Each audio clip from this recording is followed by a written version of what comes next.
जय हिंद everyone, very good afternoon to all of you. मैं हूं मुक्तक सिंह राठौड़ और मैं आपको हिस्ट्री पढ़ाने वाला हूं। आज शौर्य 1.2 का आपका पहला लेक्चर है, तो मैं आप सभी स्टूडेंट्स का स्वागत करता हूं। I welcome you all to this platform of defence वाला। लेकिन इससे पहले कि आज के लेक्चर में हम डाइव इन करें, आगे बढ़ें, मैं ये जानना चाहता हूं कुछ भी बात आगे करने से पहले कि क्या मेरी आवाज आप सभी तक ठीक से पहुंच रही है और क्या मैं आप सभी को ठीक से दिखाई दे रहा हूं। Am I audible to all of you and am I visible to all of you. उसके बाद आज आगे की बात हम आगे बढ़ाएंगे। मैं देख सकता हूं बहुत सारे नए स्टूडेंट्स हैं। Priyanshu, Aman, Sakshi, Sumit, Preeti, Jagjit. Oh my goodness, so many of you, I cannot read the names properly. Well, welcome. I welcome each and every one of you. आप सभी का मैं स्वागत करता हूं। जिनका नाम मैं पढ़ पाया उनका भी स्वागत है, जिनका नाम मैं नहीं पढ़ पाया उनका और भी ज्यादा स्वागत है।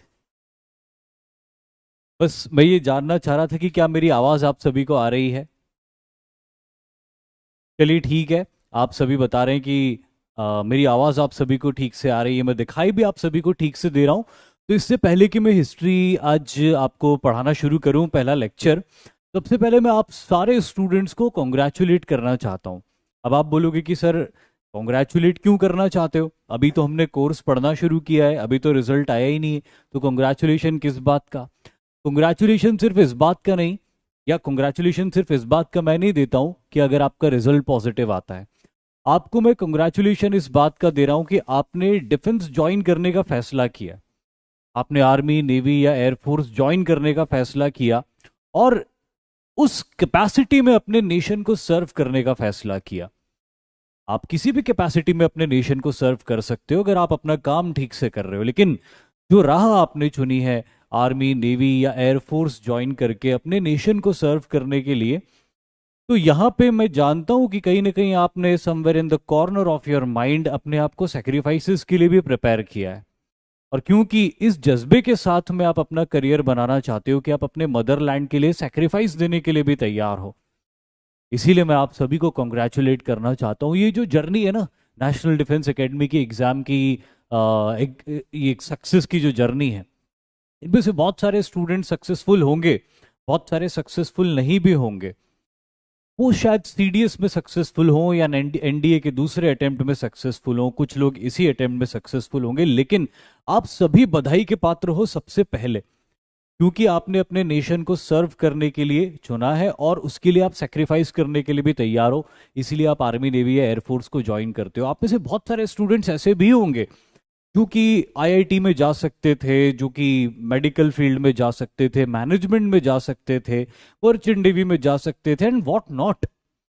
लेकिन आपने चुना कि मैं डिफेंस फोर्सेस में जाऊंगा, और इस बात से मैं बहुत खुश होता हूं जब हमारे देश के बहुत सारे यंगस्टर्स, आपकी तरह यंग लड़के लड़कियां, आर्मी, नेवी, एयरफोर्स ज्वाइन करना चाहते हैं। जबकि हमारे देश में प्रचलित व्यू ये है, प्रचलित थॉट ये है कि आर्मी, नेवी, एयरफोर्स की लाइफ बहुत डिफिकल्ट होती है, बहुत डेंजरस भी होती है कुछ हद तक डिफिकल्ट और डेंजरस भी, लेकिन डिफिकल्टी और डेंजर कहाँ नहीं होता। बट वो डिफिकल्टी और डेंजर को ध्यान में रखते हुए भी आपने इस फील्ड को चुना अपने नेशन को सर्व करने के लिए। थैंक यू वेरी मच, आप सभी बधाई के पात्र हो। आपके जैसे लोग ही जो सिलेक्ट होके जाते हैं, उन्हीं के हाथों में हमारे जैसे लोगों की डिफेंस की बागडोर होती है। और ये हमारा फर्ज होता है कि हम आपको ज्यादा से ज्यादा काबिल बनाएं, ताकि हमारे नेशन की डिफेंस की बागडोर बहुत काबिल हाथों में हो। बाकी काम तो आपकी एकेडमीज पूरा कर ही देती है। So I once again congratulate all of you that you have decided to join the defence. अब आज के लेक्चर की हम शुरुआत करेंगे। तो आज हम क्या पढ़ने वाले, देखो मैं हिस्ट्री पढ़ाता हूं, आप में से बहुत सारे लोग जानते भी होंगे, बहुत सारे लोग नहीं भी जानते होंगे। जो नहीं जानते वो अब जान गए कि मैं आपको हिस्ट्री पढ़ाऊंगा। हिस्ट्री क्या होता है, हिस्ट्री में हमें क्या पढ़ना पड़ता है, हिस्ट्री कैसे पढ़ा जाता है, सबसे पहले मैं आपको ये बताऊंगा, और उसके बाद में हिस्ट्री को हम पढ़ना शुरू करेंगे, है ना। लेकिन जो आज हमारा कोर चैप्टर है, जिस चैप्टर को आज हम टच कर लेंगे, पूरा तो नहीं कर पाएंगे आज के लेक्चर में, क्योंकि आज शुरुआती लेक्चर है, तो मैं भी बहुत स्लो स्पीड से तो नहीं कहूंगा, लेकिन केयरफुली चलूंगा, ये सोचते हुए कि हर बात जो मैं आपको बता रहा हूं वो आपको समझ में आनी चाहिए। तो आज का वैसे हमारा जो टॉपिक है वो इंडस वैली सिविलाइजेशन है, जिसको हड़प्पन सिविलाइजेशन भी कहा जाता है, जो आपने अपने स्कूल्स में पढ़ा भी होगा। लेकिन इससे पहले कि हम सीधे इंडस वैली सिविलाइजेशन या हड़प्पन सिविलाइजेशन के ऊपर जंप करें, हिस्ट्री पढ़ने से पहले कुछ मूलभूत बातें, कुछ बुनियादी बातें, कुछ बेसिक बातें जो हमें सबको पता होनी चाहिए, पहले मैं आपको उन सारी बातों से परिचित करवा देता हूं। उसके बाद में जब हम हिस्ट्री पढ़ना शुरू करेंगे तो समझ में भी बेहतर आएगा, मजा भी ज्यादा आएगा। तो चलिए सबसे पहले हम क्या देखते हैं, सबसे पहले यहाँ पे आज का टॉपिक हम देख लेते हैं। इंडस वैली सिविलाइजेशन का आज स्टार्टिंग होगा, शुरुआत होगी इंडस वैली सिविलाइजेशन की। लेकिन जो मैंने कहा ना कि कुछ मूलभूत बातें पहले मैं आपको बताऊंगा, उसके बाद ही हम इंडस वैली सिविलाइजेशन की और अग्रसर होंगे। तो यहां से शुरुआत करते हैं मूलभूत बात की कि भाई हम हिस्ट्री पढ़ने जा रहे हैं, तो हिस्ट्री होता क्या है। एक बार वो तो जाने कि हिस्ट्री होता क्या है, हिस्ट्री हम क्यों पढ़ते हैं। सबसे पहले बात करते हैं व्हाट इज हिस्ट्री, इतिहास क्या है। इतिहास, इतिहास जो हिंदी का शब्द है, या आप संस्कृत का शब्द भी उसको मान सकते हो, क्योंकि उसकी उत्पत्ति, उसका ओरिजिन संस्कृत से हुआ है। इतिहास का हिंदी में मीनिंग होता है इति धन हास, यानी कि वह जैसा था वैसा आपके सामने प्रस्तुत किया गया। लेकिन क्योंकि आप सभी लोग ज्यादातर इंग्लिश मीडियम के हो, हम भी इंग्लिश मीडियम में ही पढ़ेंगे, तो इंग्लिश में जरा देखते हैं कि जो इंग्लिश का वर्ड है हिस्ट्री, इसके मायने क्या है। derived from the Greek word historia, which means knowledge acquired after investigation। तो ये जो हिस्ट्री वर्ड आप पढ़ते हो, जिसको आप एक अंग्रेजी का शब्द मानते हो, ये एक्चुअली एक ग्रीक वर्ड है। यूनान, जो कि एंशिएंट ग्रीस को कहा जाता था, वहां से ये वर्ड पहली बार प्रैक्टिस में आया, और ये हिस्टोरिया हुआ करता था, जिसका मतलब होता था ऐसा नॉलेज जो इन्वेस्टिगेशन करने के बाद एक्वायर किया गया हो। इन्वेस्टिगेशन मतलब जांच पड़ताल करने के बाद एक्वायर किया गया नॉलेज हिस्ट्री या हिस्टोरिया वो कहते थे। आगे चल के यही हिस्टोरिया हिस्ट्री बन गया इंग्लिश लैंग्वेज में, और it became the study of human past, मानव इतिहास के पुरातन काल, प्राचीन काल का अध्ययन। तो हिस्ट्री की सबसे सिंप्लीफाइड डेफिनेशन क्या होगी? हिस्ट्री की सबसे सिंप्लीफाइड डेफिनेशन होगी स्टडी ऑफ ह्यूमन पास्ट, मानव अतीत का अध्ययन ही इतिहास है। तो यहां तक आपको सारी चीजें क्लियर हुई होगी कि हिस्ट्री क्या है। ग्रीक वर्ड हिस्टोरिया से डिराइव्ड है, जिसका मतलब होता है नॉलेज एक्वायर्ड आफ्टर इन्वेस्टिगेशन, और यहां पे जिस नॉलेज की हम बात कर रहे हैं वो नॉलेज है स्टडी ऑफ ह्यूमन पास्ट। चलिए मैं आपके कमेंट्स पढ़ लेता हूँ, बहुत बड़ी तेजी से कमेंट्स आ रहे थे, तो मैं एक बार पढ़ लेता हूँ। कोई बड़ा इंपॉर्टेंट कमेंट हो, कोई अच्छा क्वेश्चन हो, तो मैं उसको एड्रेस कर लूंगा। नोट्स कैसे बनाए? जो भी मैंने यहाँ पे लिखा हुआ है वो पीडीएफ फॉर्म में आपको मिल जाएगा। तो वो जो पीडीएफ फॉर्म में आपको मिलेगा, उसी को लेकर आप अपने नोटबुक में उतार लीजिएगा। यहाँ से आपके नोट्स बनने की प्रोसेस शुरू हो जाएगी। सभी सब्जेक्ट्स के अंदर आपको ऐसा ही करना है। बाकी कोई सब्जेक्ट के अंदर कुछ अलग करना होगा तो वो रिस्पेक्टिव टीचर आपको बता देंगे। रिजल्ट कब आएगा ये तो कमीशन ही जानता है, वही बता सकते हैं। काश मैं कमीशन में होता तो कितनी अच्छी बात होती, मैं आपको बहुत एग्जैक्टली बता देता, लेकिन वो कमीशन तय करेगा। उम्मीद तो थी कि आ जाना चाहिए था। नाउ लेट्स सी, ये आपको ये कहाँ पे मिलेंगे पीडीएफ? तो ये पीडीएफ आपको जो ऐप है ना, जहाँ से आपने बैच परचेस किया, जहाँ से आप लॉगिन हुए हो, जहाँ से आप ये लेक्चर देख रहे हो, वहीं पे आपको मिल जाएंगे। आप एक बार ढूंढ लेना, वहाँ पे इजीली आपको अवेलेबल हो जाएंगे।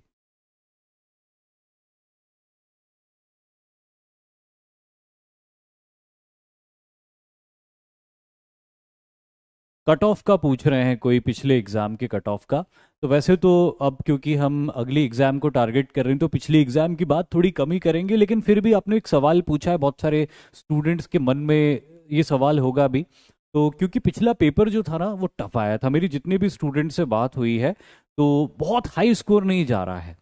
तो अकॉर्डिंग टू मी 290 से लेके 325 के बीच में कट ऑफ हो सकता है। बहुत हाई भी जाने की उम्मीद कम है। ये मेरा एंटिसिपेशन है, और ये एंटिसिपेशन एक्यूरेट नहीं हो सकता, प्लस माइनस थोड़ा बहुत हो सकता है, बट मेरा एंटिसिपेशन है ये।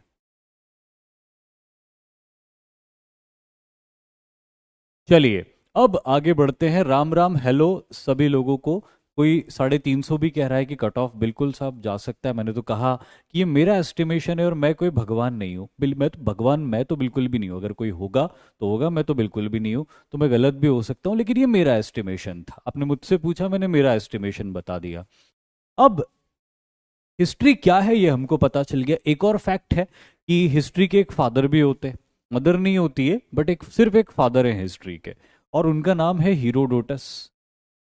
अभी जो हीरोडोटस है, जो कि एक ग्रीक स्कॉलर थे, इनको हिस्ट्री का फादर क्यों कहा गया? हीरोडोटस कौन थे?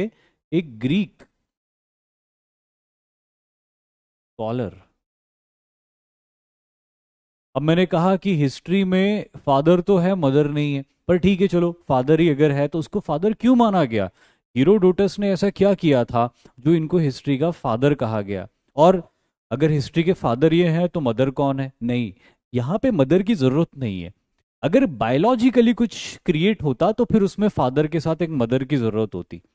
लेकिन यहाँ पे बायोलॉजिकल हिस्ट्री जो हम पढ़ते हैं, that is not biological creation, it's a subject. इसलिए उसके लिए एक फादर भी चलेगा। अब क्योंकि ये पुरुष है तो इनको फादर कह दिया। अगर ये कोई लेडी होती तो उनको मदर कह देते। तो आप ये भी मत सोचना कि ये तो जेंडर बायसनेस है कि हिस्ट्री के फादर बोले गए, मदर क्यों नहीं कहा गया हीरोडोटस को? क्योंकि वो पुरुष थे।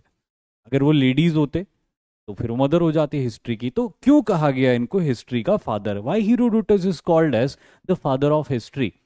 क्योंकि जिस तरह से आज हम हिस्ट्री पढ़ते हैं, जो हमारे हिस्ट्री पढ़ने का तरीका है, कि बहुत सारे अलग अलग एविडेंसेस को ध्यान में रखते हुए, उनको इन्वेस्टिगेट करते हुए कंक्लूजन्स हम ड्रॉ करते हैं, और वही कंक्लूजन्स हमारी हिस्ट्री का नॉलेज बन जाता है।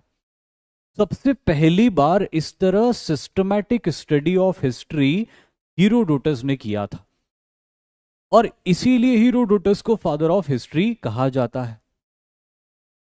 तो यहां पे मैं आगे लिख देता हूं, फर्स्ट सिस्टमैटिक स्टडी ऑफ,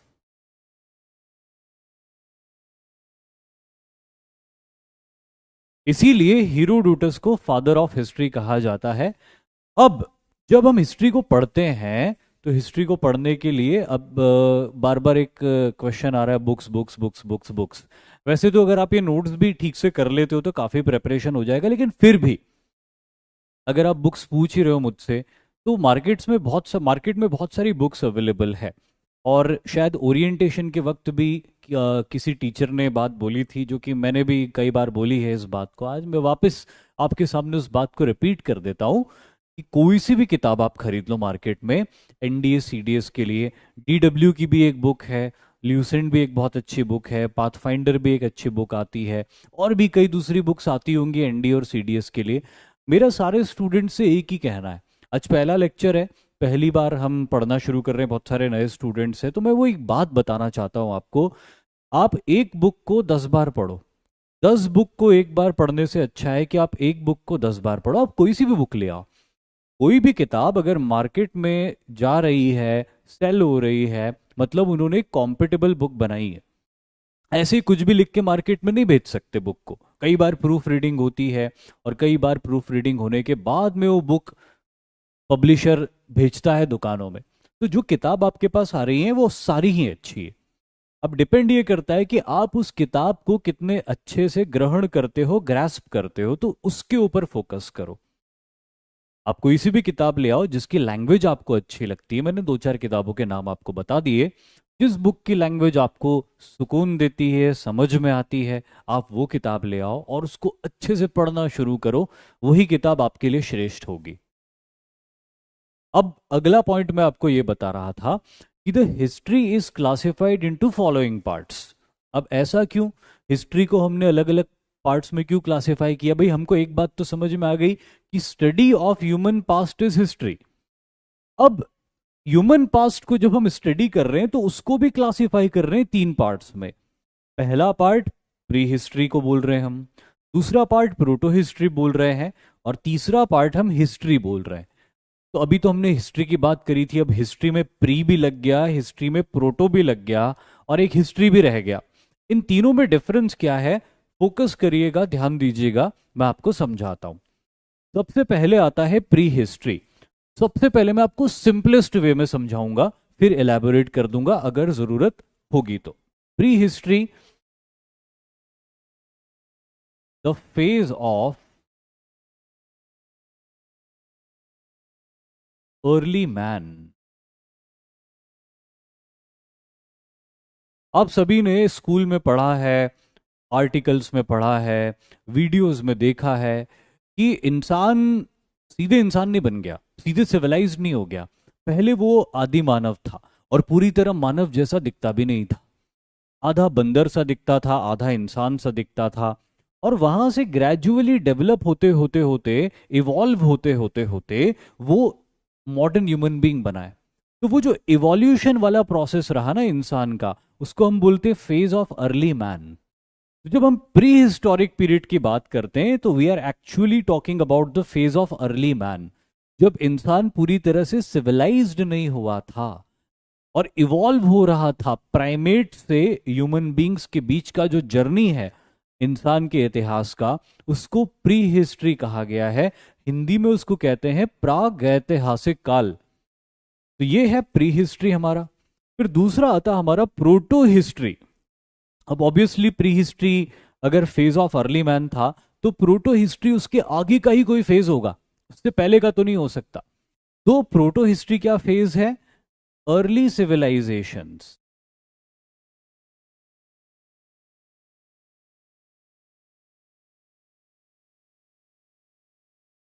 जब इंसान इवॉल्व हो गया होमोसेपियन के तौर पे और धीरे धीरे वो सिविलाइज्ड होने लग गया, शुरुआती फेज में जो उसकी सिविलाइजेशन की शुरुआत हुई, वही early phase of civilisation proto historic history कहलाता है। क्या कहलाता है वो? प्रोटो हिस्टोरिक हिस्ट्री कहलाता है, early phase of human civilisation. और फिर तीसरा आता है हिस्ट्री। अब हिस्ट्री क्या होता है? हिस्ट्री में हम पूरी तरह सिविलाइज्ड हो गए, तो यहां पे मैं लिख देता हूं कंप्लीट सिविलाइजेशन।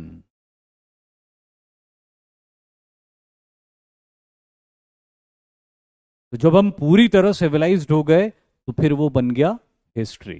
फिर उसके बाद जो इवेंट्स होते हैं वो ancient history, medieval history, modern history सब में आते हैं।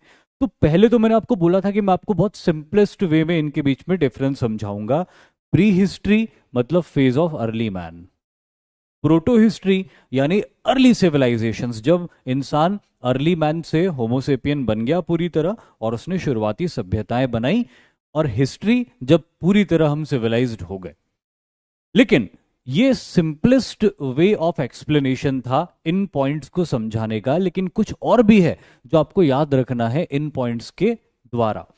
प्री हिस्ट्री को एक और चीज के द्वारा जाना जाता है, पहचाना जाता है। अब वो क्या है मैं पहले लिख देता हूं, फिर आपको बताना शुरू करता हूं।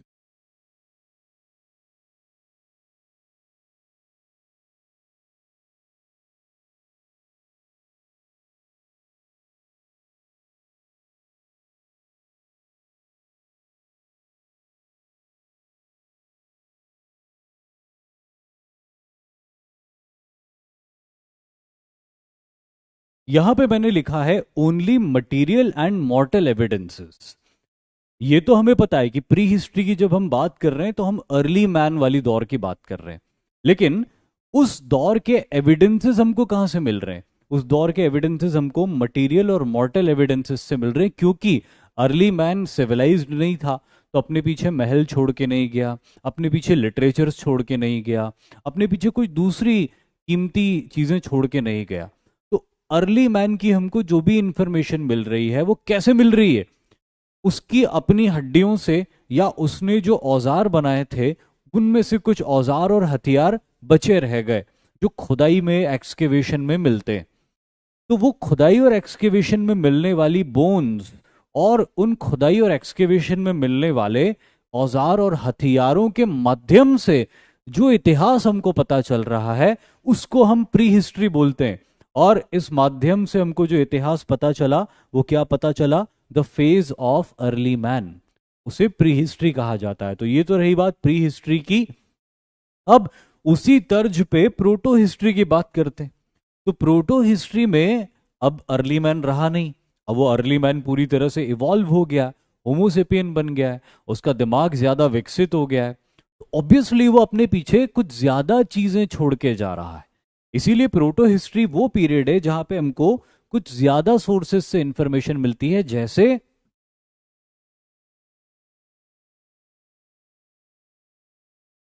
Archaeological sources. क्योंकि इंसान सिविलाइज्ड हो गया था, और क्योंकि इंसान सिविलाइज्ड हो गया था तो बहुत सारी चीजें बनाने लग गया था। कुछ घर उसने बना लिए थे, कई छोटे छोटे फोर्ट्स उसने बना लिए थे। उनमें से बहुत सारे घर, उनमें से बहुत सारे फोर्ट्स इंटैक्ट रह गए, सर्वाइव्ड रह गए। और उन्हीं घर और उन्हीं फोर्ट्स के रिमेन्स की मदद से हमको जिस दौर के इतिहास के बारे में जानकारी मिलती है वो प्रोटो हिस्टोरिक एज कहलाता है। और तीसरा है हिस्ट्री, जब कंप्लीट सिविलाइजेशन हमारी बन चुकी थी तो हमारे पास में वेरियस सोर्सेस ऑफ इंफॉर्मेशन होती थी जिसकी मदद से हमको ओवरऑल हिस्ट्री की इंफॉर्मेशन मिलती। अब हिस्ट्री की इंफॉर्मेशन के अलग अलग सोर्सेस क्या हैं, एक बार जरा और यहां पे हम देख लेते हैं।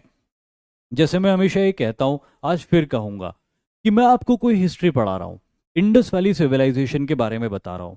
अब मैं आपको बता रहा हूं कि इंडस वैली सिविलाइजेशन की टाउन प्लानिंग बहुत बेहतरीन थी।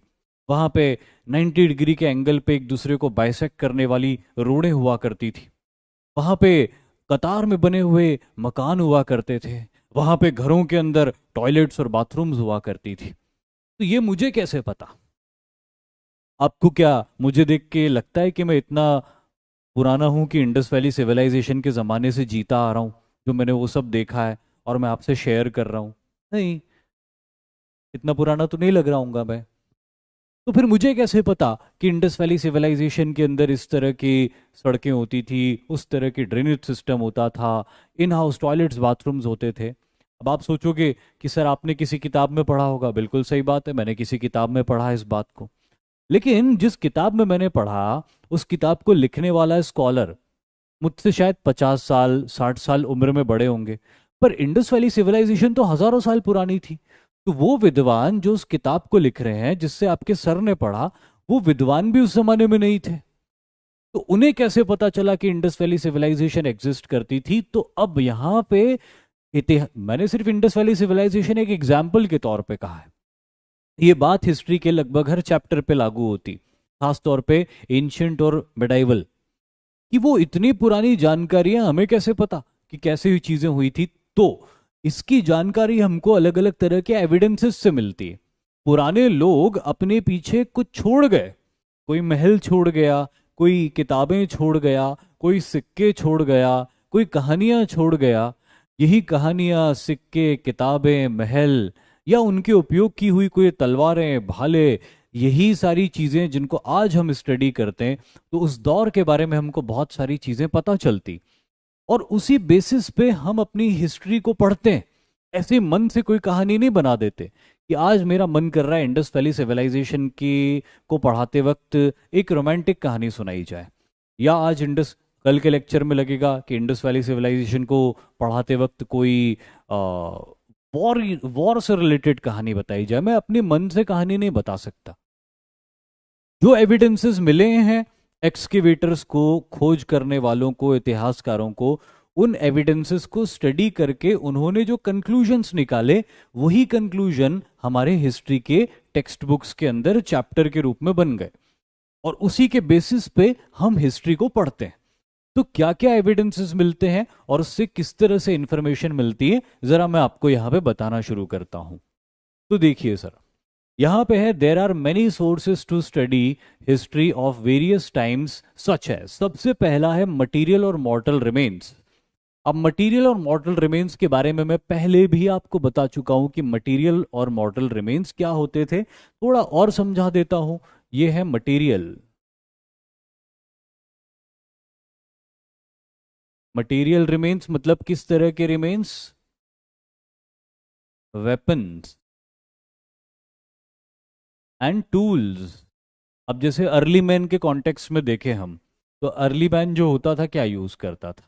कहीं धनुष बना लिया, कहीं भाला बना लिया, कहीं फिशिंग रॉड बना ली, कहीं कुछ पीसने का कुछ बना लिया सिलबट्टा टाइप से। अब वो तो खत्म हो गया, जो मटेरियल उसके बचे वो यही सारे मटेरियल थे जिनको स्टडी करके हम बहुत सारी चीजें पता लगा सकते हैं। जैसे मैं आपको एक एग्जाम्पल देता हूँ, छोटा सा एग्जाम्पल देता हूँ मैं आपको। अभी बहुत कई दिनों पहले की बात थी कि एक स्कल मिला था, अफ्रीका से एक स्कल मिला। अब वो जो स्कल मिला था, उस स्कल के यहाँ पे ऊपर जब उन्होंने स्टडी किया, एंथ्रोपोलॉजिस्ट ने, जो लोग खुदाई वगैरह करते हैं, तो उन्होंने जब उसको स्टडी किया तो उन्होंने ये पाया कि उस स्कल के अंदर दो दांत पंक्चर था, मतलब दांत तो नहीं थे, पंक्चर था। अब वो जो पंक्चर था, दो तरफ से स्कल के दो तरफ पंक्चर था, छेद हुए रखे थे स्कल के अंदर। तो अब वैज्ञानिकों ने पता लगाने की कोशिश करी कि यार ये इसके स्कल के अंदर पंक्चर हुआ है, मतलब किसी ने कुछ घुसाया है इसके स्कल के अंदर, और शायद इसी वजह से इसकी मौत हुई होगी। तो जब उन्होंने उन दो पंक्चर्स के बीच के डिस्टेंस को मेजर किया और उस डिस्टेंस को एक एवरेज लेपर्ड के दांतों से मेजर किया, कंपेयर किया, तो ये पता लगा कि वो डिस्टेंस उतना ही था जितना कि एक तेंदुए के दांतों के बीच में डिस्टेंस होता है। और तेंदुए के दांतों का जितना गोलाई होती है, लगभग उतनी ही गोलाई के वो पंक्चर्स भी थे। इससे क्या कंक्लूड हुआ? इससे ये कंक्लूड हुआ कि वो जो स्कल था, जब वो इंसान हुआ करता था, जब वो जी रहा था, जब वो लिविंग था, तब उसके ऊपर किसी लेपर्ड ने हमला किया था, और लेपर्ड ने उसके स्कल के ऊपर बाइट किया था, जिसकी वजह से लेपर्ड के दो दांत उसके स्कल के अंदर घुस गए थे, और उसी पंक्चर की वजह से उस अर्ली मैन की डेथ हुई थी। तो अब थोड़ा आपको समझ में आ रहा होगा कि किस तरह से किसी मरे हुए व्यक्ति के कंकाल से उसकी जिंदगी के बारे में पता लगाया जा सकता है कि वो जीता कैसा था या वो मरा कैसे। तो ये मटीरियल रिमेन्स और मॉर्टल रिमेन्स से पता चलता है। मॉर्टल रिमेन्स में हम क्या पढ़ते हैं? जब मॉर्टल रिमेन्स की बारी आती है तो हम बोलते हैं उसको स्केलेटन्स एंड स्कल्स। खोपड़ियाँ, कंकाल, ये सारी चीज़ों से पता चलता है। आपको पता है दुनिया में सबसे पहला स्केलेटन किसका मिला है? दुनिया में सबसे पहला स्केलेटन मिला है इथियोपिया में। जो अर्ली मैन के बहुत सारे स्केलेटन्स मिलते हैं। चलो मैं ये फैक्ट आपको बता ही देता हूँ, इसको भी आप नोट कर लेना। यहाँ पे एक स्लाइड ऐड कर देता हूँ मैं। First skeleton found in the world, दुनिया में सबसे पहले कौन सा मिला और कहाँ मिला वो भी मैं लिख रहा हूं। ये मिला है इथियोपिया में।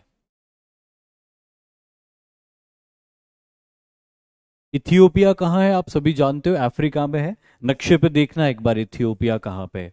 इथियोपिया पे मिला है। और क्या क्या मिला है, मतलब उसको एक नाम भी मिला है।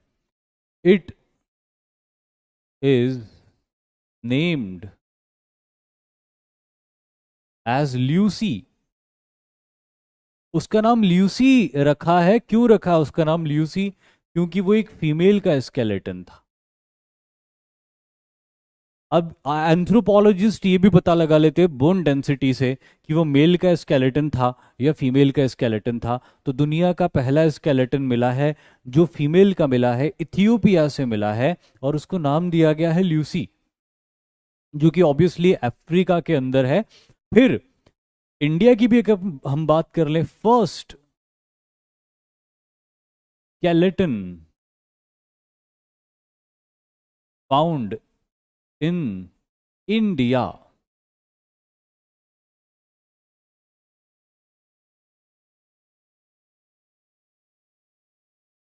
तो हमारे देश में पहला स्केलेटन कहां से मिला था?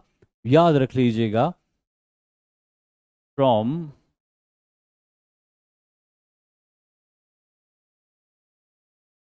नर्मदा वैली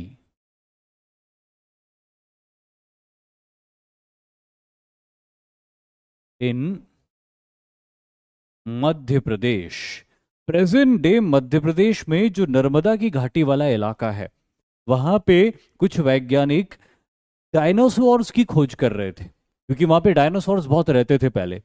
तो डायनासोर्स तो उनको मिले कुछ, लेकिन उन डायनासोर्स के अलावा वहां पे एक ह्यूमन स्केलेटन भी मिला, जिसकी स्टडी करने पर पता चला कि भारत में मिले स्कल्स और स्केलेटन्स में अब तक सबसे पुराना है ये। ये कहाँ से मिला? नर्मदा वैली से मिला, प्रेजेंट डे मध्य प्रदेश में। एक डिस्ट्रिक्ट है होशंगाबाद, जिसको आजकल नर्मदा नगर रीनेम कर दिया गया है, नर्मदा नगर। वहां से मिला मध्य प्रदेश में, और इसको एक नाम भी दिया गया। और मध्य प्रदेश में जिस जगह से एग्जैक्टली ये मिला है, उस जगह का नाम है हाथनौरा।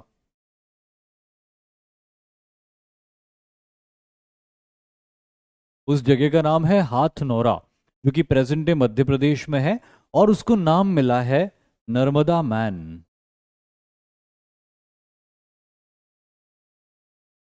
उसको नाम क्या दिया है? नर्मदा मैन नाम दिया है। हालांकि वो एक फीमेल का स्केलेटन है। उसकी बोन डेंसिटी की स्टडी से भी यही पता चला है कि वो भी एक फीमेल का ही स्केलेटन है। लेकिन उसको नाम क्या दिया? नर्मदा मैन। तो मैन नाम क्यों दिया जब फीमेल का मिला? मैन इसलिए नाम दिया क्योंकि एक्चुअली ये अकेली फीमेल तो रहती नहीं होगी, वहां बहुत सारे लोग रहते होंगे, मेल्स भी रहते होंगे, बच्चे भी रहते होंगे, बूढ़े भी रहते होंगे, उसमें भी मेल फीमेल सब रहते होंगे। तो एक ग्रुप ऑफ ह्यूमंस रहते थे वहां पे। ग्रुप ऑफ ह्यूमंस वहां पे रहते थे, इसीलिए, क्योंकि ग्रुप ऑफ ह्यूमंस थे वहां पे बहुत सारे। स्केलेटन एक का ही मिला, लेकिन ग्रुप ऑफ ह्यूमंस रहा करते होंगे, इसीलिए उसको मैन कह दिया। मैन जैसे हम कहते हैं ना कि आदमी बहुत अच्छा है, आदमी बहुत खराब होते हैं। तो यहाँ पे आदमी से मतलब होता है, जैसे हम कहते हैं ना कि आजकल आदमी को मोबाइल की आदत पड़ी हुई है। तो इसका मतलब ये थोड़ी कि सिर्फ मेल्स को मोबाइल की आदत पड़ी हुई। यहाँ पे आदमी का मतलब होता है पूरी ह्यूमन रेस से, जिसमें मेल फीमेल सब आ जाते हैं। तो ऐसे ही यहाँ पे उसको नर्मदा मैन कहा गया, क्योंकि बहुत सारे रहते होंगे वहां पे। पर वो मध्य प्रदेश से मिला है, ये आप याद रख लीजिएगा, नर्मदा में, नर्मदा वैली से।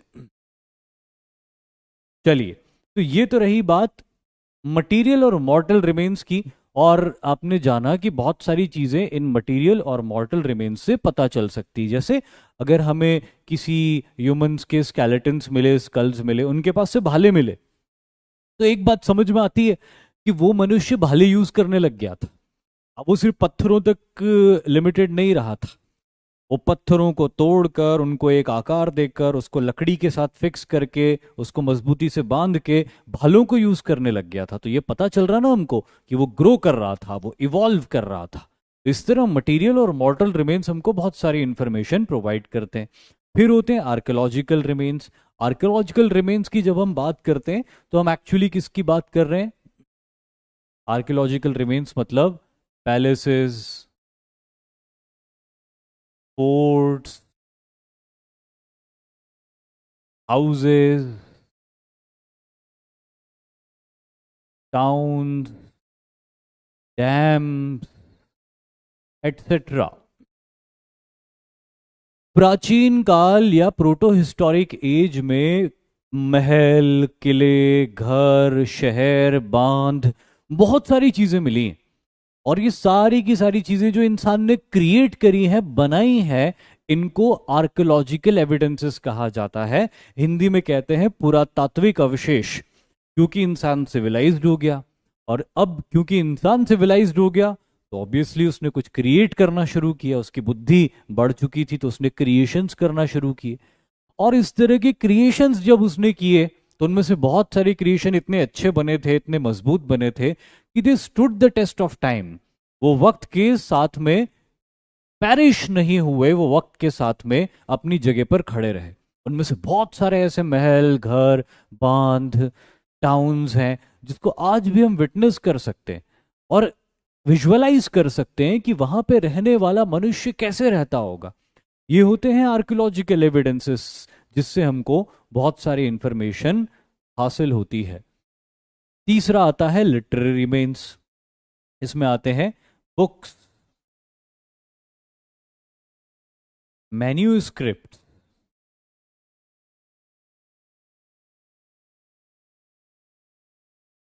एटसेट्रा। जैसे वक्त बीता, इंसान और इवॉल्व हुआ। इंसान और इवॉल्व हुआ तो उसने लिपि विकसित करी। लिपि यानी कि अपनी बात को लिखकर समझाने की काबिलियत। जैसे आप यहाँ पे नोट्स पढ़ रहे हो, जैसे आप जो कमेंट्स लिख रहे हो, ये सब लिपि है। आप रोमन लिपि में लिख रहे हो, हिंदी में आप देवनागरी में लिखते हो। तो उसी तरह लिपि जब इंसान ने विकसित करी, अपनी बात को कहना तो उसने बहुत पहले ही सीख लिया था, लेकिन उस कही हुई बात को लिखकर व्यक्त करना जब उसने सीखा तो स्क्रिप्ट डेवलप हुई, लिपि विकसित हुई। और जब लिपि विकसित हुई, स्क्रिप्ट डेवलप हुई, तो अपने अनुभवों को, अपने एक्सपीरियंसेस को उसने किताबों या पांडुलिपियों के माध्यम से संजो के रखना शुरू कर दिया। और इसीलिए कि मेरी आने वाली जनरेशन भी इस बात को जान सके कि मैंने क्या अनुभव किया था, मुझे क्या नॉलेज मिला था, मेरे क्या एक्सपीरियंसेस थे, and let the coming generation learn from my experiences, my knowledge. और इसीलिए किताबें लिखना शुरू हो गई, मैन्यूस्क्रिप्ट्स लिखनी शुरू हो गई। इस तरह से हमको एक और सोर्स मिलता है इतिहास का, लिटरेरी रिमेन्स। आपने पिछले 1-2 साल पहले एक फिल्म आई थी, पृथ्वीराज चौहान, सम्राट पृथ्वीराज चौहान। वो जो पूरी फिल्म थी, वो फिल्म एक लिटरेचर के ऊपर ही बेस्ड थी, जिस लिटरेचर का नाम था पृथ्वीराज रासो। जो चंद्र बरदाई ने पृथ्वीराज रासो के अंदर लिखा, उसी के ऊपर डायरेक्टर ने फिल्म बनाई थी। तो इस तरह से हमारे पुराने लोगों ने बहुत सारे ऐसे बुक्स लिखी है जिसमें हमको एग्जैक्ट इन्फॉर्मेशन मिलती है कि उस जमाने के लोगों ने किस तरह अपनी जिंदगी जी थी, किस तरह की चुनौतियों का उनको सामना करना पड़ा था और कैसे उन्होंने उसका सामना किया था। तो एक बहुत इंपॉर्टेंट सोर्स है लिटरेरी सोर्सेस। इसके बाद अगला आता है न्यूमिस्मैटिक्स। This is interesting. आप में से कई लोगों ने ये वर्ड भी पहली बार सुना होगा। ये होता क्या है? Numismatics is study of coins.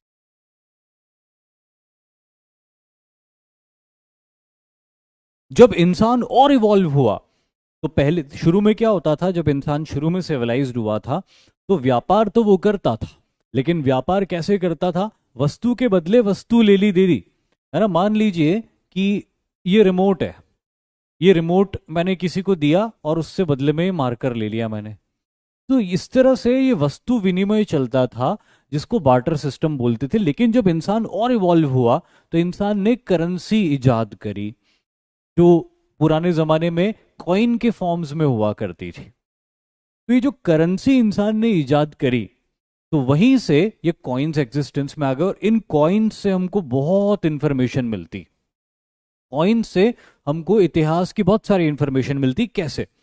है ना, आप अपने पास में जेब में रखा हुआ कोई सिक्का निकालिए, छोड़िए इतिहास के कॉइन्स को, अपनी जेब में रखा हुआ कोई सिक्का निकालिए। मैं भी देख लेता हूं मेरी जेब में कोई सिक्का रखा हुआ है। रखा हुआ है, निकाल भी लिया मैंने, 10 का सिक्का निकला, बहुत बढ़िया।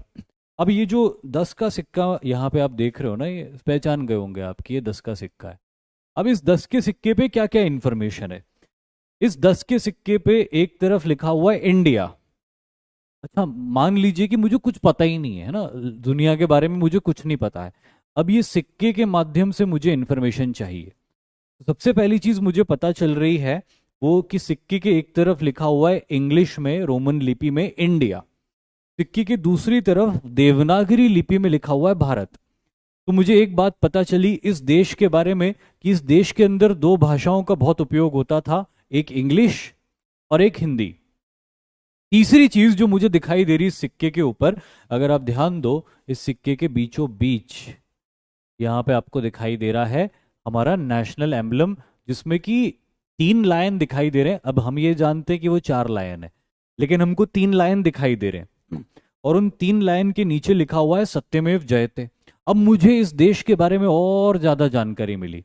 मुझे इस देश के बारे में पता चला कि भाई इनका एक चिन्ह हुआ करता था जिसमें बब्बर शेर होते थे, लायंस होते थे, और वो लायंस एक चबूतरे के ऊपर खड़े हुए दिखाई दिए। उस चबूतरे के नीचे एक तरफ बैल बना हुआ है, एक तरफ घोड़ा बना हुआ है, बीच में एक चक्र का निशान है। अब मुझे कितनी इंफॉर्मेशन मिल गई इस कंट्री के बारे में? इस कंट्री की 2 लैंग्वेज की इंफॉर्मेशन मिल गई, इस कंट्री के 2 नामों की इंफॉर्मेशन मिल गई, इस कंट्री के राज चिन्ह की इंफॉर्मेशन मिल गई मुझे। और नीचे लिखा हुआ है, अब यहां से दिखेगा नहीं आपको, लेकिन आप कभी 10 का सिक्का देखना, नीचे लिखा हुआ है साल 2016। तो ये सिक्का जो मेरे पास में है ये 2016 का है। तो एक और इंफॉर्मेशन मेरे को मिली कि इस तरह के सिक्के भारत में 2016 में हुआ करते थे। अब दूसरी तरफ आ जाता हूं मैं, तो दूसरी तरफ मुझे 10 लिखा हुआ दिखाई दे रहा है, जिसका मतलब है कि इस सिक्के की वैल्यू 10 रुपए के बराबर है। तो और उसके अलावा और भी इंफॉर्मेशन मिल रही मुझे इस सिक्के से। अब वो इस सिक्के की जो धातु है, अगर मैं इस धातु को लैब में जाके टेस्ट करूं तो मुझे पता चल जाएगा कि ये पीतल का बना है या स्टील का बना है या लेड का बना है। तो उससे मुझे ये भी पता चल जाएगा कि उस कंट्री की फाइनेंशियल कंडीशन कैसी थी। तो देखा आपने, एक सिक्के से हमको किसी दौर के बारे में कितनी इंफॉर्मेशन मिल रही है। उस दौर में भाषा कौन सी यूज होती थी, उस दौर में जो गवर्नमेंट थी उसका नेशनल एम्बलम कौन सा हुआ करता था, वो सिक्का कौन से साल में बनाया गया था, वो सिक्के के अंदर यूज किया गया मेटल कौन सा था। और ये सारी कलेक्टिव इंफॉर्मेशन किसी दौर के इतिहास के बारे में कंक्लूजन ड्रॉ करने के लिए बहुत इंपॉर्टेंट होती। पुराने जमानों में राजाओं के सिक्के हुआ करते थे, राजा का टाइटल लिखा हुआ होता था। मान लीजिए किसी राजा का टाइटल लिखा हुआ है अश्वमेघ पराक्रमा, इसका मतलब क्या हुआ कि उस राजा ने अश्वमेघ यज्ञ किए थे। और अश्वमेघ यज्ञ का मतलब उसने टेरिटोरियल कॉन्क्वेस्ट करी थी, इसलिए अश्वमेघ यज्ञ किए थे। तो हमको ये पता चल गया कि यार ये राजा था, इसका ये टाइटल था और इसने कई कॉन्क्वेस्ट किए थे। तो इतिहास में उस राजा के बारे में हमको उसके सिक्के ने एक बहुत इंपॉर्टेंट इंफॉर्मेशन प्रोवाइड करी। इसीलिए न्यूमिस्मैटिक्स हिस्ट्री को जानने के लिए एक बहुत इंपॉर्टेंट सोर्स होता है, जिसको हम कहते हैं स्टडी ऑफ कॉइन्स। अब एक और आखिरी, last but not the least, एक और इंपॉर्टेंट सोर्स होता है फोकलोर्स एंड फोकटेल्स। फोकलोर्स एंड फोकटेल्स का मतलब होता है लोक कथाएं एवं लोकगीत। हमारे देश में ऐतिहासिक घटनाओं को सिर्फ कोई मीडियम या एविडेंसेस के माध्यम से स्टडी नहीं किया जाता। एक और तरीका है जो हमारे देश में बहुत ज्यादा प्रचलित था, और वो था फोकलोर्स और फोकटेल। हमारे यहाँ पे बहुत सारी घटनाएं ऐसी हुई इतिहास के अंदर जिसके शायद कोई एविडेंसेस तो नहीं बचे, लेकिन उस जमाने में जिन लोगों ने उन घटनाओं को होते हुए देखा था, कहानियों और लोकगीतों के माध्यम से उन्होंने अपनी आने वाली जनरेशन को उसको सुनाना शुरू किया। और इस तरह जनरेशन आफ्टर जनरेशन कई महत्वपूर्ण घटनाएं कहानियों और लोकगीतों के माध्यम से हमारे देश में आगे बढ़ती रही। जैसे मैं आपको एक एग्जाम्पल देता हूं। बुंदेलखंड का इलाका हमारे भारत का, जो उत्तर प्रदेश और मध्य प्रदेश के एडजॉइनिंग एरियाज हैं, बड़ा रिच हिस्ट्री है बुंदेलखंड का। इस बुंदेलखंड के अंदर दो बेहतरीन योद्धा हुए थे राजपूत काल में, जिनका नाम था आल्हा और उदल। आप में से बहुत सारे स्टूडेंट्स ने उनका नाम सुना होगा। और आल्हा उदल ने चंदेल राजा परमार्दी देव की तरफ से पृथ्वीराज चौहान के विरुद्ध एक भीषण लड़ाई लड़ी थी। एक घमासान लड़ाई हुई थी चौहानों और चंदेलों के बीच में। और इस घमासान लड़ाई में चौहानों की सेना भी बहुत शक्तिशाली थी, चंदेलों की सेना उतनी शक्तिशाली नहीं थी, लेकिन उनके पास में दो शक्तिशाली योद्धा थे जो आल्हा और उदल थे। और उस युद्ध भूमि के अंदर आल्हा और उदल ने अपने से ज्यादा शक्तिशाली सेना के छक्के छुड़ा के रख दिए थे। उस दिन उन्होंने जो युद्ध किया था, वो युद्ध जिन लोगों ने देखा था, उन लोगों ने उस युद्ध की कहानियां और लोकगीत आने वाली जनरेशन्स को सुनाने शुरू किए। और इस तरह जनरेशन आफ्टर जनरेशन आज तक भारत के बुंदेलखंड में आल्हा गायन, या जिसको हम कहते हैं आल्हा खंड, गाया जाता है। और आला खंड गाकर सुनाया जाता है आने वाली जनरेशन को। और उसी आला खंड से हमको पता चलता है कि किस तरह आल्हा और उदल ने वीरता से अपने से शक्तिशाली सेना के साथ मुकाबला करके उन्हें ऑलमोस्ट हरा दिया था। तो ये इंपॉर्टेंट सोर्स ऑफ हिस्ट्री हमें कैसे पता चल रहा है? किसी किताब में नहीं लिखा हुआ था ओरिजिनली, कोई आर्कियोलॉजिकल एविडेंसेस नहीं मिले थे, किसी सिक्के के ऊपर लिखा हुआ नहीं था, सिर्फ लोक कथाओं के द्वारा हमको ये बात पता चली। तो भारत में इतिहास में बहुत सारी ऐसी कहानियां हैं जिसका सोर्स ही फोकलोर्स और फोकटेल्स था। इसीलिए भारत के कॉन्टेक्स्ट में फोकलोर्स और फोकटेल्स बहुत इंपॉर्टेंट सोर्स है हमारे इतिहास को जानने का। तो ये जितने भी सोर्सेज यहां पे मैंने बताए, इस सारे सोर्सेज को स्टडी करने के बाद में इन सब से मिलने वाली इंफॉर्मेशन को एनालाइज करने के बाद कुछ कंक्लूजन्स निकल के आते हैं। और वही कंक्लूजन्स इतिहास के चैप्टर्स के तौर पे आपकी टेक्स्ट बुक में आपको दिखाई देते हैं। तो इस तरह से जो हिस्ट्री कोई टीचर आपको पढ़ाता है, उस टीचर उस जमाने में जिंदा नहीं था, लेकिन इतिहासकारों ने उस जमाने के ये सारे एविडेंसेस को स्टडी करके एक हिस्ट्री क्रिएट करी, एक हिस्ट्री फ्रेम करी, और वही हिस्ट्री आप और हम पढ़ते हैं। आई होप कि आपको ये पॉइंट समझ में आया होगा कि क्यों हम ये सारी चीजें पढ़ा करते हैं, क्यों ये सारी इंपॉर्टेंट सोर्सेज हैं भारत के इतिहास की। समझ में आ गया आपको? तो अब हम आगे बढ़ते हैं नेक्स्ट पॉइंट। अब ये नेक्स्ट पॉइंट में तो ये मैंने लिखा था। अब हम आते हैं टाइम लाइन इन हिस्ट्री। अब हम हिस्ट्री पढ़ने जा रहे हैं, लेकिन बहुत सारे स्टूडेंट्स ऐसे होते हैं जो बड़ी परेशानी फील करते हैं कि सर ये एडी क्या होता है, ये बीसी क्या होता है, ये समझ में नहीं आता। कभी कभी साल डिसेंडिंग ऑर्डर में आगे बढ़ते हैं, तो कभी कभी साल असेंडिंग ऑर्डर में आगे बढ़ते हैं। आखिर माजरा क्या है? तो आइए इस माजरे को भी अपन समझ लेते हैं। जिन्हें पता है बहुत अच्छी बात है, रिवाइज हो जाएगा। जिन्हें नहीं पता है आज पहली बार पता चल जाएगा कि जब हम हिस्ट्री को पढ़ते हैं तो उसकी टाइम लाइन को बीसी या बीसीई या एडी और सीई में क्यों डिवाइड करते हैं। सबसे पहले तो फुल फॉर्म देख लेते हैं कि फुल फॉर्म क्या होता है। बीसी का फुल फॉर्म होता है बिफोर क्राइस्ट, यानी ईसा मसीह के जन्म से पहले। क्राइस्ट मतलब कौन? जो क्रिश्चियनिटी के सबसे रिवियर्ड आइडेंटिटी है, जिन्हें हम सभी ईसा मसीह या जीसस क्राइस्ट के नाम से जानते हैं, वो है हमारे क्राइस्ट। तो बीसी मतलब होता है बिफोर क्राइस्ट, और एक और उसी के लिए अल्टरनेटिव टर्म यूज की जाती है बीसीई, जिसका मतलब होता है बिफोर कॉमन एरा, या कुछ लोग इसको बिफोर क्रिश्चियन एरा भी बोलते थे। तो ये तो फुल फॉर्म की बात हो गई। वैसे ही एडी के बारे में देख लेते हैं। एडी का फुल फॉर्म होता है एन्नो डोमिनी। एन्नो डोमिनी जो कि एक लैटिन लैंग्वेज का वर्ड है, जिसका मतलब होता है under the domination of Christ. ये अंग्रेजी का वर्ड नहीं है, आपको समझ में भी नहीं आ रहा होगा। आप लोग इंग्लिश अच्छे से जानते समझते हैं, लेकिन आपको ये वर्ड समझ में नहीं आ रहा होगा एन्नो डोमिनी, क्योंकि ये इंग्लिश लैंग्वेज का वर्ड है ही नहीं। ये लैटिन लैंग्वेज का वर्ड है, जिसका मतलब क्या होता है यहां लिख देते हैं अपन। इसका मतलब ही नहीं देगा ये ब्लैक कलर से। अंडर द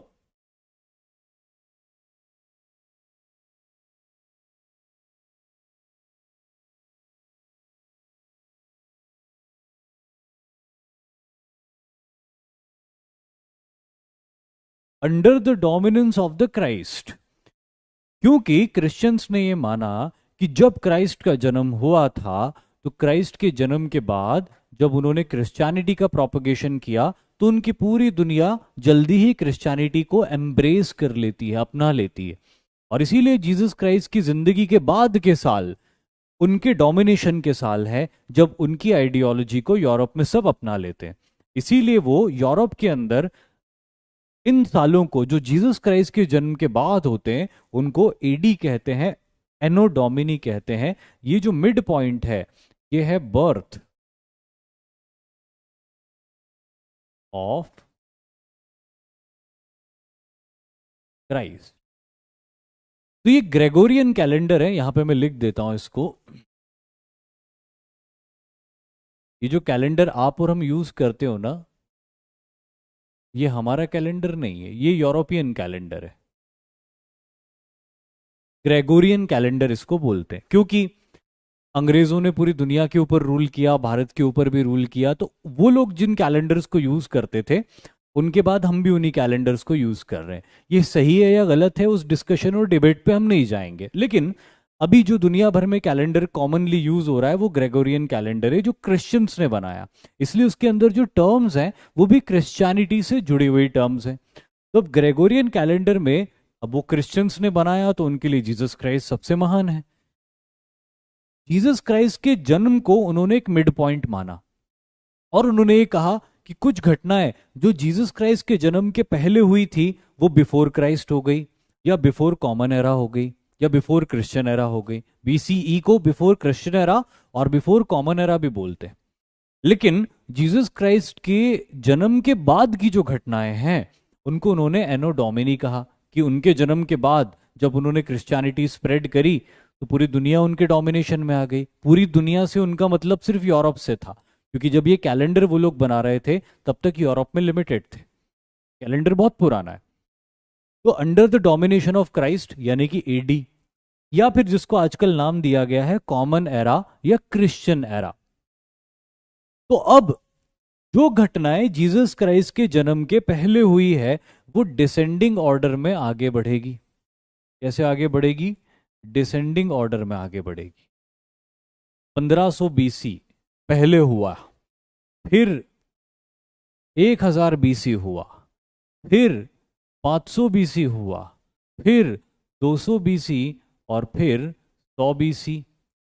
इस तरह से डिसेंडिंग ऑर्डर में आगे बढ़ेगा। जैसे वैदिक काल 1500 बीसी में हुआ, राजपूत पीरियड 1000 बीसी में हुआ, गुप्ता 1000 एडी में, बीसी की बात हो रही ना, वैदिक काल 1500 बीसी में हुआ, 1000 बीसी में लेटर वैदिक पीरियड हुआ, 500 बीसी में महाजनपद पीरियड की शुरुआत होती। तो जैसे जैसे समय आगे बढ़ रहा है साल का आंकड़ा छोटा होता जा रहा है, यह बीसी डिसेंडिंग ऑर्डर में आगे बढ़ेगा। और एडी पिछला साल क्या था? 2022। ये साल क्या है? 2023। अगला साल क्या आएगा? 2024। एसेंडिंग ऑर्डर में जो आगे बढ़ रहा है वो जीसस क्राइस्ट के जन्म के बाद है। 200 AD, 100 AD, 200 AD, 500 AD, 1000 AD, 1500 AD, और आज आके हम पहुंच गए 2023 एडी में। तो जीसस क्राइस्ट के जन्म की पहले की घटनाएं डिसेंडिंग ऑर्डर में जीसस क्राइस्ट की जन्म की तरफ आगे बढ़ती हैं, इसीलिए डिसेंडिंग ऑर्डर में चलती हैं। जितना बड़ा नंबर उतना पुराना साल, लेकिन यहां पे उल्टा हो जाता है, जितना बड़ा नंबर मतलब उतना नया साल, जितना छोटा नंबर उतना पुराना साल, क्योंकि असेंडिंग ऑर्डर में आगे बढ़ रहे हैं। आई होप आपको ये पॉइंट समझ में आ गया होगा। BC before Christ, Jesus Christ के जन्म के पहले का इतिहास जो घटते क्रम में डिसेंडिंग ऑर्डर में आगे बढ़ेगा। एडी यानी एनो डोमिनी, जीसस क्राइस्ट के जन्म के बाद का इतिहास जो बढ़ते क्रम में आगे बढ़ेगा, क्योंकि अब किसी एक इवेंट तक नहीं जाना, अब बस आगे बढ़ते जाना है, तो सब कुछ असेंडिंग ऑर्डर में आगे बढ़ रहा है। समझ में आ गया ना? रघुनंदन कुमार ने थोड़ा ज्यादा बुद्धि लगाई और उन्होंने इसको स्केल मान लिया, नेगेटिव और पॉजिटिव वाली नहीं। इसको आप नेगेटिव पॉजिटिव के तौर पे नहीं देख सकते हो, क्योंकि समय कभी नेगेटिव में नहीं जाता। इतिहास के वो साल हम बड़े अंकों से शुरू करके छोटे अंकों की तरफ आते हैं डिसेंडिंग ऑर्डर में। आई होप समझ में आ गया होगा, बाकी सब स्टूडेंट्स को समझ में आ गया होगा।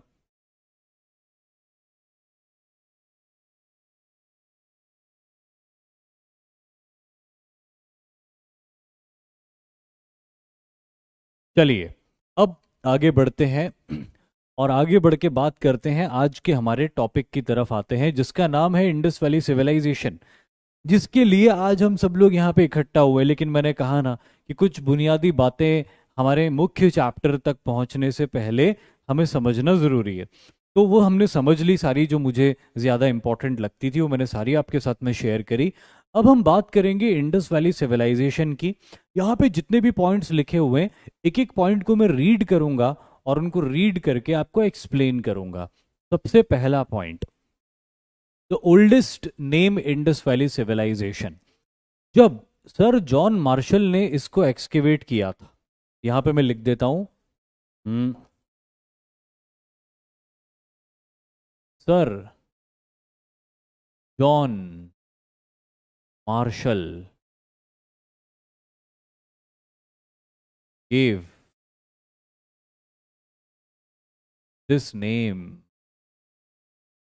सर जॉन मार्शल, जिनकी लीडरशिप में 1920 में इस तरह के एक्सकेवेशन की शुरुआत हुई थी, उन्होंने सबसे पहले इसको ये नाम दिया था इंडस सिविलाइजेशन। वो उसको कहते थे इंडस सिविलाइजेशन, या कई लोग उसको इंडस वैली सिविलाइजेशन भी कहते थे।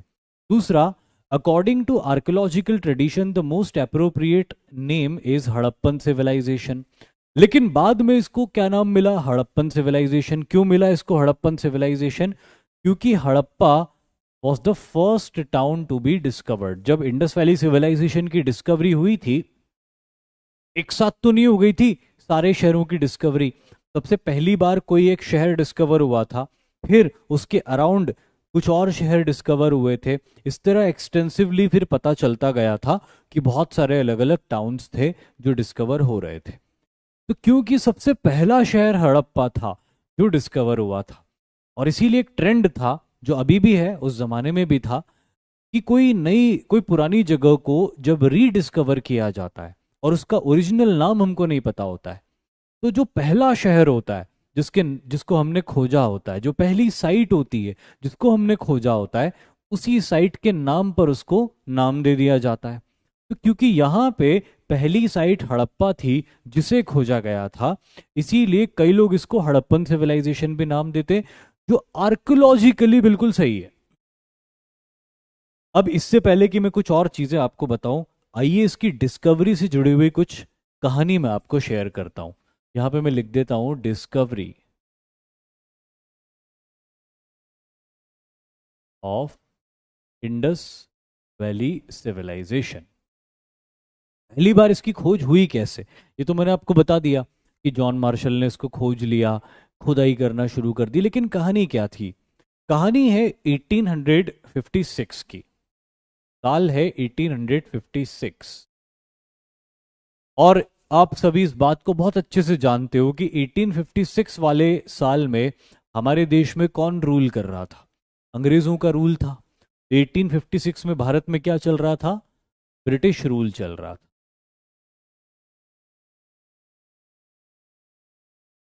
आप सभी ये बात भी बहुत अच्छे से जानते हो कि 1853 में अंग्रेजों ने भारत में पहली सक्सेसफुल रेलवे लाइन डाल के मुंबई से थाने के बीच में एक रेल चला दी थी।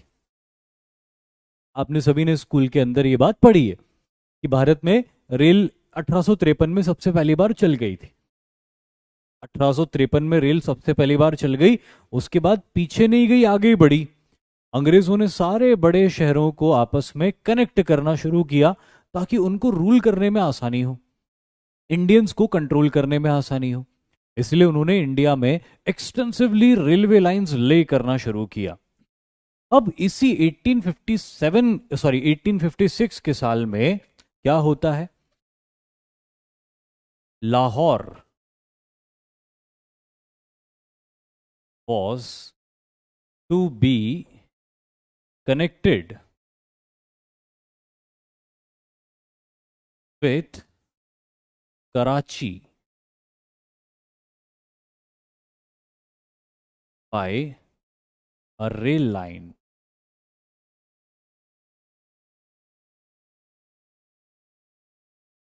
क्योंकि सारे बड़े शहर कनेक्ट किए जा रहे थे एक दूसरे से, तो लाहौर और कराची भी एक दूसरे से कनेक्ट किए जाते रहे। लाहौर और कराची ये दोनों ही शहर आज पाकिस्तान के अंदर है। पाकिस्तान के दो बड़े शहर हैं। अब लाहौर और कराची के बीच की दूरी अप्रोक्सीमेटली 1000 किलोमीटर है। अब अंग्रेजों ने सारे बड़े शहरों को कनेक्ट करने के प्रोसेस में, क्योंकि उस समय पाकिस्तान नहीं था, वो भारत का ही हिस्सा था, तो भारत के इन दो बड़े शहरों को भी कनेक्ट करना शुरू किया, लाहौर और कराची को। अब जब ये लाहौर और कराची को आपस में कनेक्ट कर रहे थे, तो इन्होंने ये पाया कि रास्ते में जगह जगह खुदाई करने पर, क्योंकि रेलवे लाइन डाल रहे थे, तो रेलवे लाइन डालने के प्रोसेस में कई जगह खोदना पड़ता है जमीन को। तो इन्होंने एक चीज ऑब्जर्व करी कि अगेन एंड अगेन जब वो खुदाई कर रहे हैं लाहौर और कराची के बीच में, तो उनको कुछ पुराने सेटलमेंट्स मिल रहे हैं जमीन के नीचे दबे हुए। अब इनिशियली तो इन लोगों ने क्या किया कि उन पुराने सेटलमेंट्स के अंदर जो ईंटें थी, उन ईंटों को निकाल लिया, और उन ईंटों को निकाल के उन ईंटों को क्रश करके उससे बहुत अच्छी गिट्टी बनानी शुरू करी, और उस गिट्टी का अपने कंस्ट्रक्शन में यूज करना शुरू किया। लेकिन जब इन्होंने ये पाया कि लाहौर से कराची के 1000 किलोमीटर के दरमियान बीच में लगातार इस तरह के सेटलमेंट्स मिल रहे हैं, राइट की तरफ भी और लेफ्ट की तरफ भी, वेस्ट की तरफ, ईस्ट की तरफ भी और वेस्ट की तरफ भी, तो ये लोग थोड़े हैरान हुए कि ये सिर्फ कोइंसिडेंस नहीं हो सकता कि हम जहां पर भी एक्सकेवेशन कर रहे हैं, जहां पे भी खुदाई कर रहे हैं, वहां पे हमको नीचे दबे हुए शहर मिल रहे हैं, ऐसे शहर जहां पे ईंटों के बने हुए मकान मिल रहे हैं, जो कि भारत में कॉमन नहीं होता था। तो उनको बड़ी हैरानी हुई, और उन्होंने कुछ आर्कियोलॉजिस्ट को ये बात बताई कि हम ये रेलवे लाइन यहाँ पे डाल रहे हैं, और इन रेलवे लाइंस को डालने की प्रोसेस में हमको कई जगह ईंटों के बने हुए मकान मिल रहे हैं जमीन के नीचे, खुदाई करने पे पता चल रहा है। तो आर्कियोलॉजिस्ट आए और उन्होंने रेलवे में काम करने वाले सुपरवाइजर्स को ये कहा कि मालिक, अभी आप ये जो भी आपको मिल रहा है ना, इनकी ईंटें मत निकालो। ये कोई बहुत पुरानी सिविलाइजेशन है जो जमीन के नीचे दबी हुई है, और आप इन घरों की ईंटें निकाल निकाल के उसको क्रश कर करके इस बचे खुचे एविडेंसेस को भी बर्बाद कर रहे हो।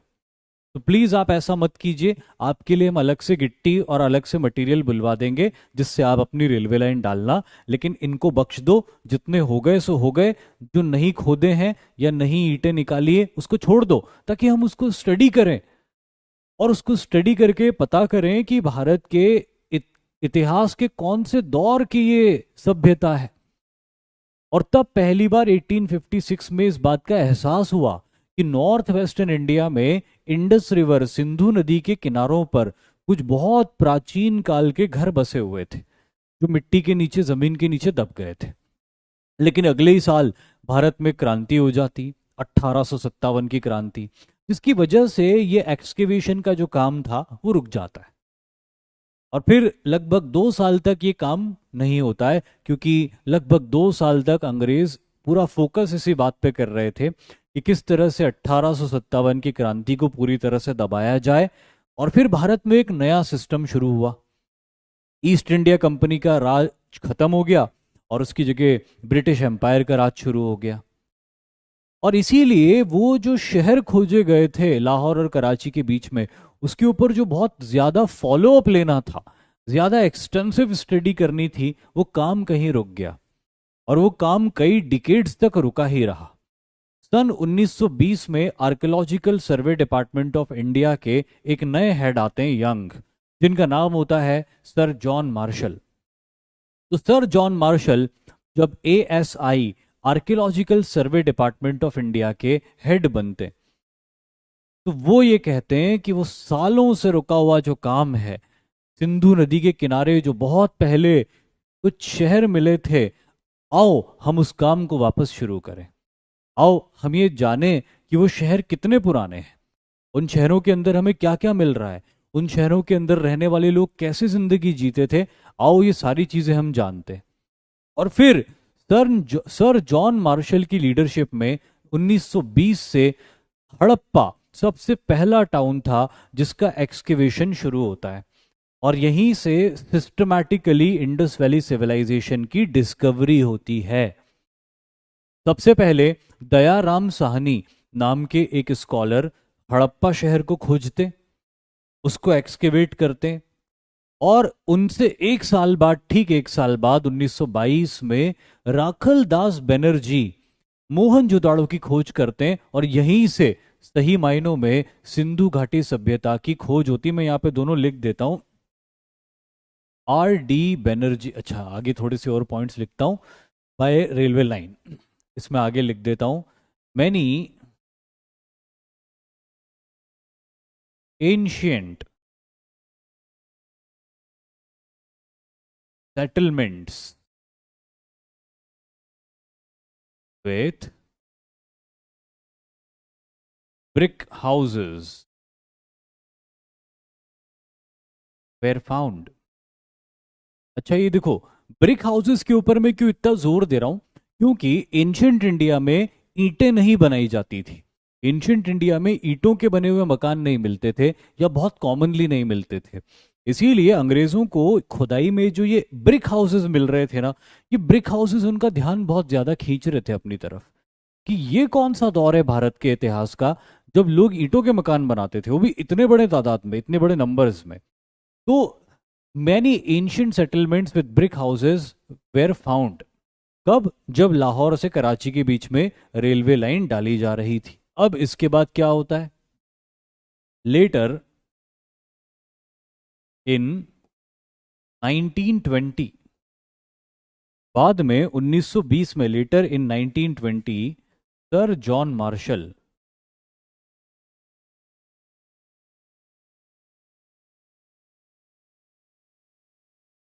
started a detailed excavations. Sir John Marshall ने डिटेल्ड एक्सकेवेशंस शुरू किए इन साइट्स के ऊपर, और उसी प्रोसेस में दयाराम साहनी उसी प्रोसेस में दयाराम साहनी ने हड़प्पा को डिस्कवर किया। कब? 1921 में। और ठीक अगले साल राखल दास बनर्जी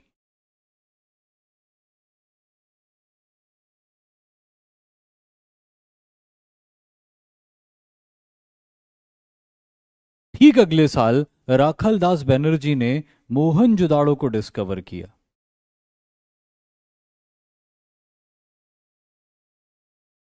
1922 में। और जैसे ये दो शहरों की डिस्कवरी हुई, इन दो शहरों को स्टडी किया, एक्सकिवेट किया, तब पता चला कि भैया यहाँ पे तो बहुत बड़ी सभ्यता थी, और बहुत पुरानी सभ्यता थी। कितनी पुरानी सभ्यता थी? लगभग 2500 बीसी से लेके 1750 बीसी के बीच में, यानी जीसस क्राइस्ट के जन्म के 2500 साल पहले से लेके जीसस क्राइस्ट के जन्म के 1750 साल पहले के बीच के दौर में यहाँ पर हिंदुस्तान के उत्तर पश्चिमी इलाके में एक ऐसी सभ्यता आबाद थी जिस सभ्यता के लोग अपने मकान ईंटों के बनाया करते थे। और भी बहुत कुछ उस सभ्यता के अंदर मिला। आयुष बोल रहा है रिप्लाई भी दे दो हमारा। बताइए आयुष, क्या सवाल है आपका?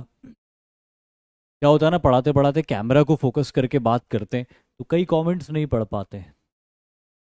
आयुष शुक्ला बोल रहे मोहनजोदारो क्या है? मोहनजोदारो एक शहर हुआ करता है, अब प्रेजेंट डे पाकिस्तान में है, और पहले उस समय भारत का ही हिस्सा हुआ करता था। मोहनजोदाड़ो, जिसका मतलब होता है मुर्दों का टीला। अभी अगले लेक्चर में इस चैप्टर के अंदर जितने भी प्रमुख शहर हैं वो सारे एक एक प्रमुख शहर मैं आपको पढ़ाऊंगा। अभी तो मैं आपको सिर्फ इंट्रोडक्शन दे रहा हूं।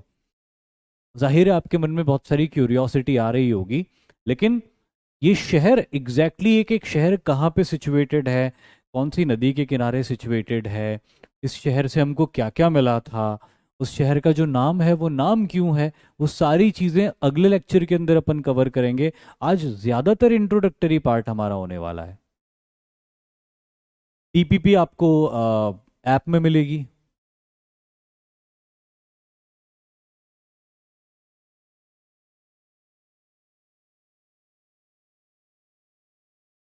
त्रिलोक सिंह बोल रहे सिलेबस। आप क्या चाहते हो कि मैं सिलेबस लिख के बताऊं आपको? तो बहुत लंबा हो जाएगा। मैं आज इस चैप्टर को पूरा करूंगा पहले, सिलेबस कभी और मैं आपको बता दूंगा। लैंग्वेज और लिपि में डिफरेंस क्या होता है?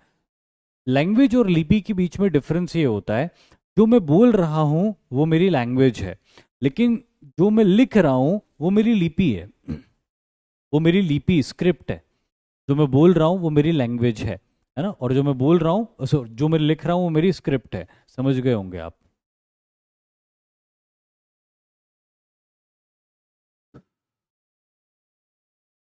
कितने सवाल होते हैं आपके, और कितना मुश्किल होता है टीचर्स के लिए एक एक सवाल को पहले तो पढ़ पाना और फिर उनके जवाब भी दे पाना। क्योंकि आपके सवाल, बहुत अच्छा लगता है सवाल एड्रेस करने में, लेकिन अगर सवालों को पढ़ के उनके जवाब ही देते रहे तो सिलेबस पूरा नहीं होगा। फिर आप ही मारोगे मुझे कि सर सिलेबस बहुत बचा हुआ है, पूरा करना है ना। तो इसीलिए लिमिटेड क्वेश्चंस ही एड्रेस हो पाते हैं।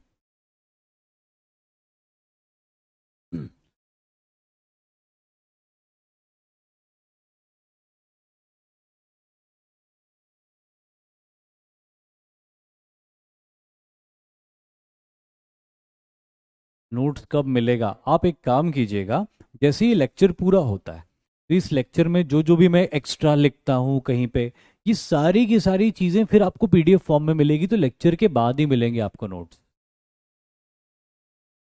चलिए अब मैं कंटिन्यू करता हूँ आपको आगे के पॉइंट्स बताना। अकॉर्डिंग टू, अच्छा ये दो शुरू के दो पॉइंट्स मैंने आपको एक्सप्लेन कर दिए। अब तीसरा पॉइंट मैं आपको लिख के नहीं, सॉरी, एक्सप्लेन करके बताता हूँ वो क्या है।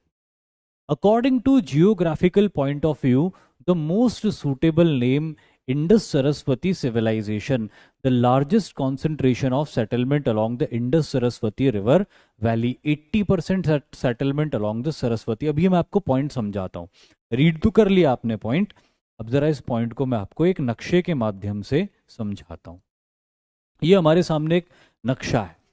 जो हमारी इंडस वैली सिविलाइजेशन होती थी, ये इंडस, कोई बार बार पूछ रहा है पांडुलिपि क्या होती है, मैन्यूस्क्रिप्ट क्या होती है। देखो क्या होता था कि एंशियंट टाइम्स में कागज नहीं होता था, जैसे आज आप अपनी कॉपी पे लिख देते हो, है ना। तो ये आप कॉपी पे लिख देते हो, वो लिखी हुई चीज जो है बहुत लंबे समय तक रहती है। एंशियंट टाइम्स में कागज का आविष्कार नहीं हुआ था, पेपर का इन्वेंशन नहीं हुआ था। तो पुराने लोग क्या करते थे, या तो पत्तों के ऊपर या पेड़ की छाल को निकालते। कुछ पेड़ ऐसे होते थे जिनकी छाल बहुत सॉफ्ट होती थी, और उन सॉफ्ट छालों के ऊपर वो इंक से, इंक के अंदर पेन डुबा के अपनी स्क्रिप्ट या अपनी बात लिख देते थे। या कुछ ऐसे पेड़ के पत्ते होते थे जिनके ऊपर वो अपनी बात लिख देते थे, और इन पत्तों को और छालों को प्रिजर्व करके रखते थे लंबे समय तक। उनमें से ज्यादातर तो पेरिश हो गई, पुरानी जो एंशियंट टाइम्स की बहुत सारी थी वो तो बची नहीं अब, लेकिन कुछ है जो प्रिजर्व्ड रह गई। और ऐसी ही प्रिजर्व्ड छालों और पत्तों के ऊपर लिखे हुए लिटरेचर्स को मैन्यूस्क्रिप्ट या पांडुलिपियां कहा जाता है। जैसे मैं आपको एक एग्जांपल देता हूं। जो ताड़ का पेड़ होता है, जिससे ताड़ी निकलती है, वो जो ताड़ के पेड़ के पत्ते होते थे ना, वो पत्ते बहुत ज्यादा यूज में आते थे लिखने के लिए। एक एग्जाम्पल मैंने आपको दिया। चलिए, अब मैं आपको बता रहा था जो टर्म यूज हुआ था, इंडस सरस्वती सिविलाइजेशन। अब यहां पे आपको इंडस रिवर दिखाई दे रही है, ये यहां से बह के आ रही है, और ये आते हुए इंडस रिवर यहां पे बन रही है, ये इंडस रिवर।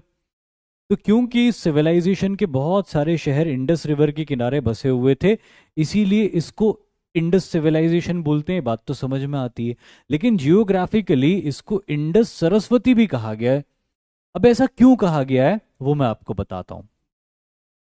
जियोलॉजिकल स्टडीज में ये बात पता चली कि पुराने जमाने में जब ये सिविलाइजेशन हुआ करती थी तब यहाँ पे एक और नदी हुआ करती थी। वो नदी हिमालय के पहाड़ों से निकल के आती थी, और हमारे पंजाब और हरियाणा के इलाकों से निकलती हुई आज के उत्तरी राजस्थान, और उत्तरी राजस्थान से होते हुए पाकिस्तान की बॉर्डर की तरफ जाती थी, और वहां से होते हुए ये पाकिस्तान में एंटर करती थी, और फिर बे ऑफ बंगाल, सॉरी, अरेबियन सी में जाके मिल जाती थी। तो ये जो रिवर थी, जो अब एक्सटिंक्ट हो गई, इस रिवर को दो तीन नामों से बुलाया जाता है।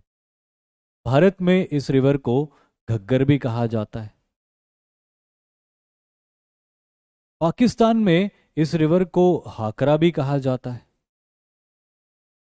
और वैदिक काल के लिटरेचर्स में एक रिवर मेंशन करी गई है, जिस रिवर को कई वैज्ञानिक, कई इतिहासकार मानते हैं कि ये वही विलुप्त हुई नदी थी जिस नदी को कहा गया है सरस्वती।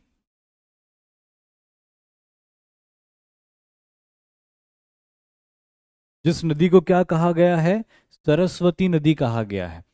तो ये माना है कई लोगों ने कि पहले एक सरस्वती नदी भी बहा करती थी, और वो सरस्वती नदी और सिंधु नदी के किनारे ही ये पूरी सभ्यता बसी हुई थी। इसीलिए इसको जियोग्राफिकली एक और नाम से बुलाया गया है, और वो जियोग्राफिकली एक और नाम से जो बुलाया गया है वो है इंडस सरस्वती सिविलाइजेशन। क्योंकि बहुत सारी ऐसी साइट्स थी जो सरस्वती नदी के किनारे सिचुएटेड थी। तो सरस्वती नदी के किनारे बहुत सारी साइट सिचुएटेड थी, इंडस रिवर के किनारे बहुत सारी साइट सिचुएटेड थी, इसीलिए दोनों को मिला के कहा गया इंडस सरस्वती सिविलाइजेशन। अब आगे बढ़ लेते हैं और दो पॉइंट्स और डिस्कस कर लेते हैं। The most accepted period is between 2500 BC to 1715 sorry 50 BC पर carbon dating, carbon 14 dating method, या जिसको सिंपली कार्बन डेटिंग मेथड कहा जाता है। अब एक सवाल और भी उत्पन्न होता है यहाँ पे, कि जैसे यहाँ पे लिखा हुआ है the most accepted period is 2500 BC से लेके 1750 BC। ये मान लिया कि ये सभ्यता जीसस क्राइस्ट के जन्म के 2500 साल पहले से लेकर जीसस क्राइस्ट के जन्म के 1750 साल पहले के बीच की सभ्यता है। लेकिन ये हमें कैसे पता चला कि ये इस दौर की सभ्यता है? आइए इसके बारे में भी जानते हैं कि ये हमें कैसे पता चला। यहां पे मैं लिख देता हूं carbon dating method. Carbon dating, dating के बारे में आप बहुत कुछ जानते होंगे, लेकिन कार्बन के बारे में नहीं जानते होंगे, या कार्बन डेटिंग के बारे में नहीं जानते होंगे। कार्बन डेटिंग का मतलब ये होता है, जो कार्बन के आइसोटोप्स होते हैं, वो कार्बन के आइसोटोप में जो कार्बन 14 होता है वो कितना डीके हो रहा है, उसका डीकेइंग रेट कितना है, उसके हिसाब से पता चल जाता है कि जो अवशेष है वो कितना पुराना है। मैं थोड़ा लिख देता हूं, फिर आपको बहुत अच्छे से समझाऊंगा ये चीज। On the basis of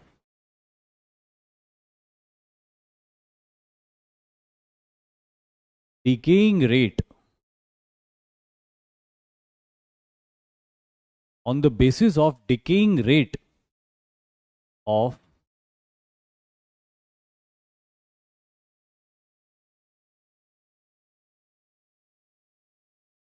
in any mortal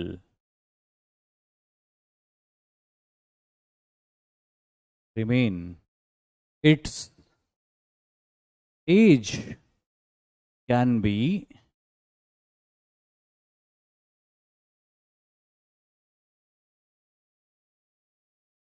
determined on the basis of decaying rate of carbon isotope in any mortal remains, its age can be determined। और इसी आधार पे इंडस वैली सिविलाइजेशन की एज पता चली। कैसे? इंडस वैली सिविलाइजेशन में जैसे हड़प्पा मिला, मोहनजोदाड़ो मिला, तो ये हड़प्पा और मोहनजोदाड़ो का जब दयाराम साहनी और राखलदास बैनर्जी ने सिस्टमैटिक स्टडी किया तो उनको बहुत सारे कंकाल मिले, यहाँ से बहुत सारे स्केलेटन्स मिले ह्यूमंस के। ऑब्वियसली वहां पे बहुत सारे लोग रहते थे, उनमें से बहुत सारे लोग मारे गए, और उन बहुत सारे मारे गए लोगों में से कुछ लोगों के स्केलेटन्स और स्कल्स मिल गए एक्सकेवेशन में, खुदाई में। तो जब इस तरह के स्कल्स और स्केलेटन्स को स्टडी किया, उनके कार्बन आइसोटोप्स की डिकेइंग रेट को स्टडी किया कार्बन डेटिंग मेथड से, तब पता चला कि ये स्कल्स और स्केलेटन्स जीसस क्राइस्ट के जन्म के 2500 साल पहले से लेके जीसस क्राइस्ट के जन्म के 1750 साल पहले के बीच के फेज के हैं। तो कार्बन डेटिंग मेथड से बात पता चली कि ये सभ्यता भी उतनी पुरानी होगी जितनी पुरानी इसमें लोग मरे हुए पड़े मिले। तो इस तरह से पता चला। कार्बन डेटिंग मेथड पता है कैसे होती है? अब कार्बन डेटिंग मेथड में तो मैंने आपको बता दिया कि कार्बन के आइसोटोप्स का जो डिकेइंग रेट होता है उसको जब माइक्रोस्कोपिक लेवल पे स्टडी किया जाता है तो पता चल जाता है कि ये हड्डी जिस जानवर की है वो कब मरा होगा। तो उससे उस जगह के बारे में भी पता चल गया कि इसमें रहने वाले लोग कितने पुराने थे। अब इसको मैं थोड़ा आसान भाषा में भी आपको समझा देता हूँ कि कैसे पता चल सकता है। जैसे आप अब थोड़ा बुरा एग्जाम्पल है बट अब सुनना पड़ेगा आपको। आप सड़क से जा रहे हैं, कोई कुत्ता मरा हुआ है, कोई जानवर मरा हुआ है, उस मरे हुए जानवर की डेड बॉडी को देख के आप बता सकते हो कि वो कब मरा है? एग्जैक्टली तो नहीं बता सकते टाइम के हिसाब से, बट अंदाजा तो लगा सकते हो।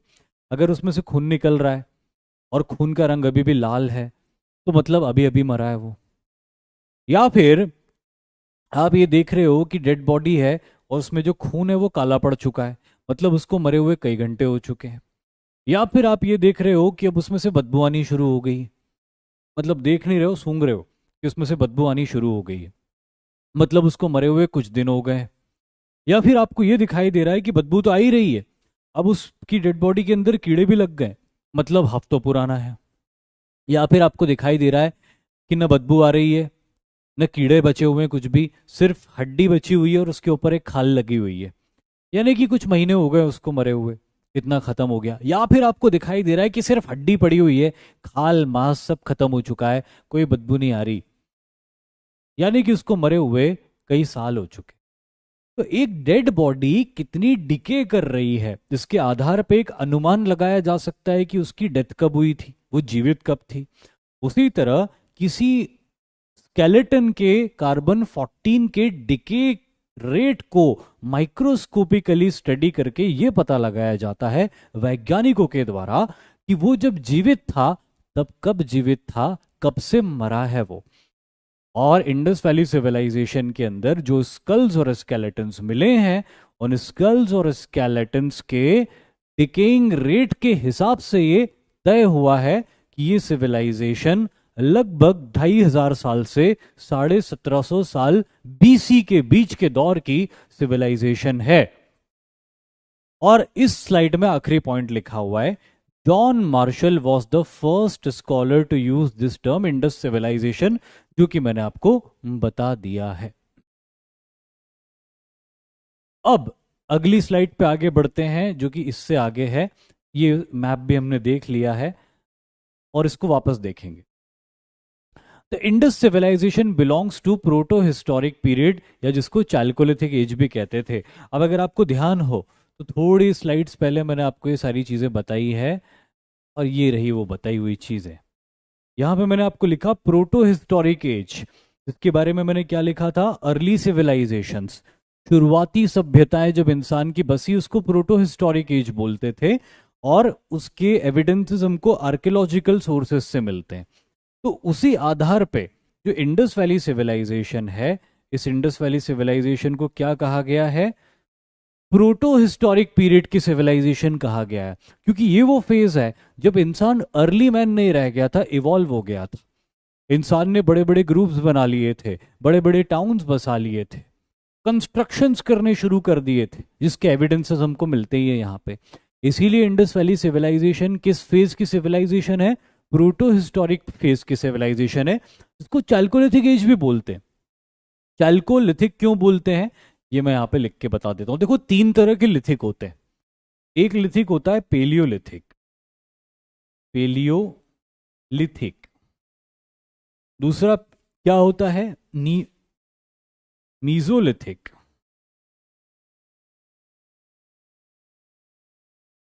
तीसरा क्या होता है, नियोलिथिक। चौथा क्या होता है, चाल्कोलिथिक।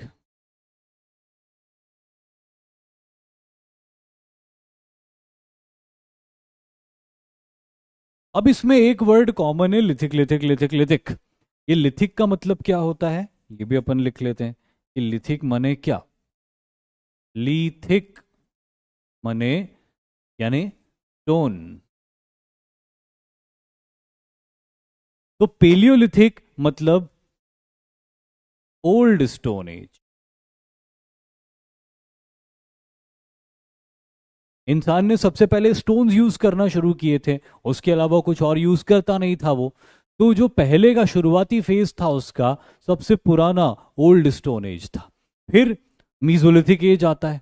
जो मीजोलिथिक एज आता है वो मिडिल स्टोन एज होता है, जो वो स्टोन यूज कर रहा था।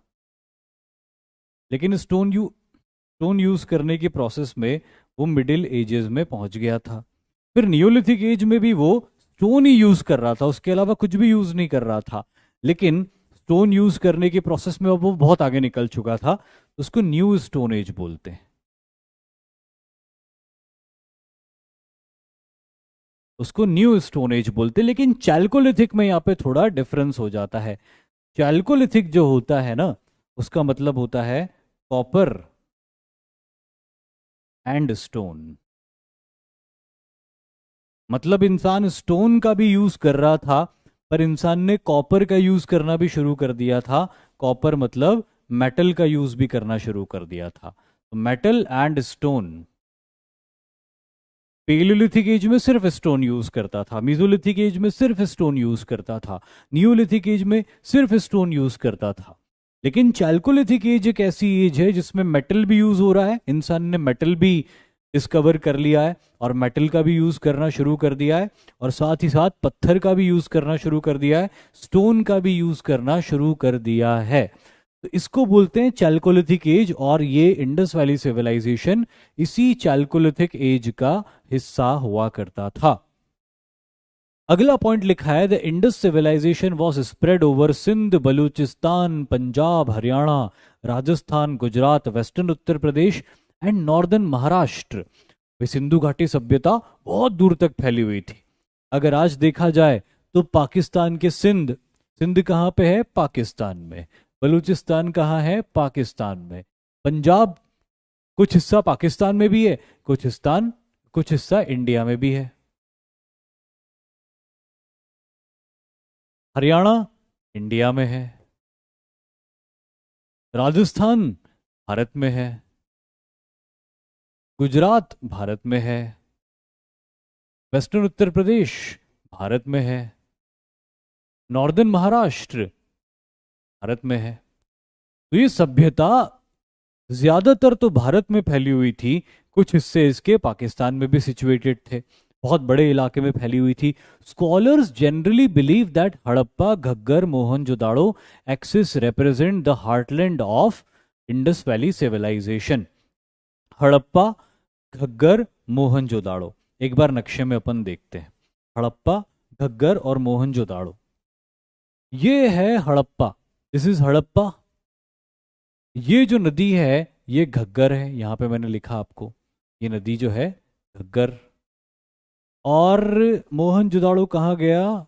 ये रहा मोहनजोदाड़ो। तो एक तरफ हड़प्पा और एक तरफ मोहनजोदाड़ो, उसी के साथ लगता हुआ हड़प्पा और उसी के साथ लगता हुआ ये घग्गर का इलाका।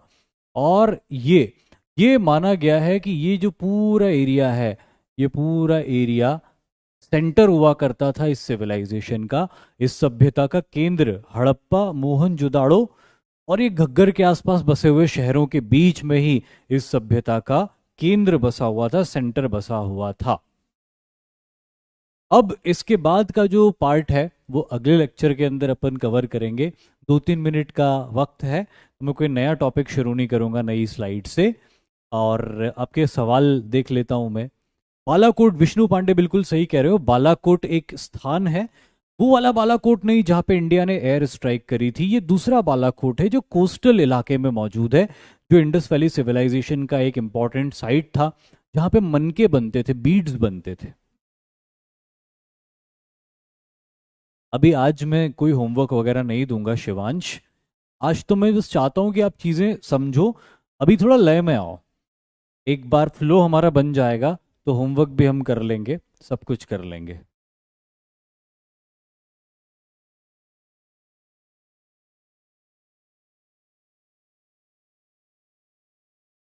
हिंदी में तो मैं बोलता ही हूँ, देखो ज्यादातर चीजें मैं हिंदी में ही बोलता हूँ। कहीं कोई डिफिकल्ट टर्मिनोलॉजी आएगी तो मैं जरूर हिंदी में बताता हूँ। जैसे मैंने बताया आपको कि प्री हिस्टोरिक पीरियड मतलब प्रागैतिहासिक काल, इतना ही हिंदी चाहिए होता है।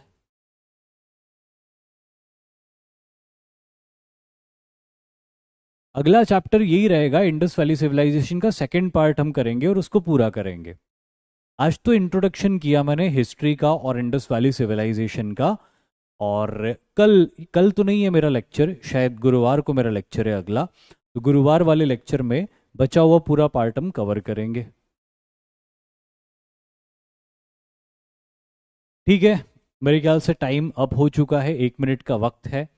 और आज के लिए इतना ही करेंगे। मैं जानता हूँ आपके बहुत सारे क्वेश्चंस हैं, लेकिन हमें बहुत सारा वक्त मिलेगा आपके साथ बिताने का, तो कभी न कभी आपका क्वेश्चन ज़रूर एड्रेस होगा, and to the best of your satisfaction I will try to answer it. Okay, thank you very much. जय हिंद।